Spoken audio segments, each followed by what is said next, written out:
The first step in mindfulness is really understanding the mind and understanding why it matters to practice being present in the moment.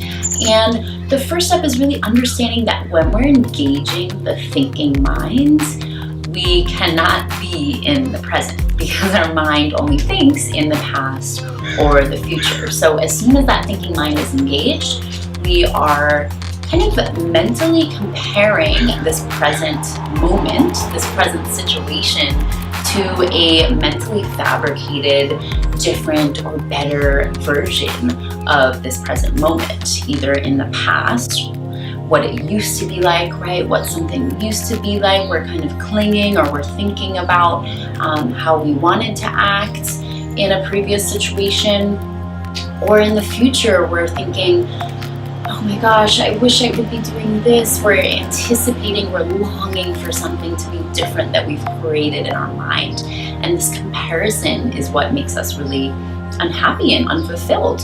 You can still balance this with ambition. You can still live in the moment and have these future goals or reflect upon the past to learn from those scenarios. But it is all about accepting where you're at in the present moment on the way to those goals, instead of constantly being up against, I wish I was here now. So you can still be searching and aiming for future goals without leaving yourself unhappy. So that's why the first step to mindfulness is really understanding why it matters to be present, so that we're not constantly stuck in the past or future. Now, there are so many layers, but this is really the first step, is understanding the mind and how it traps us.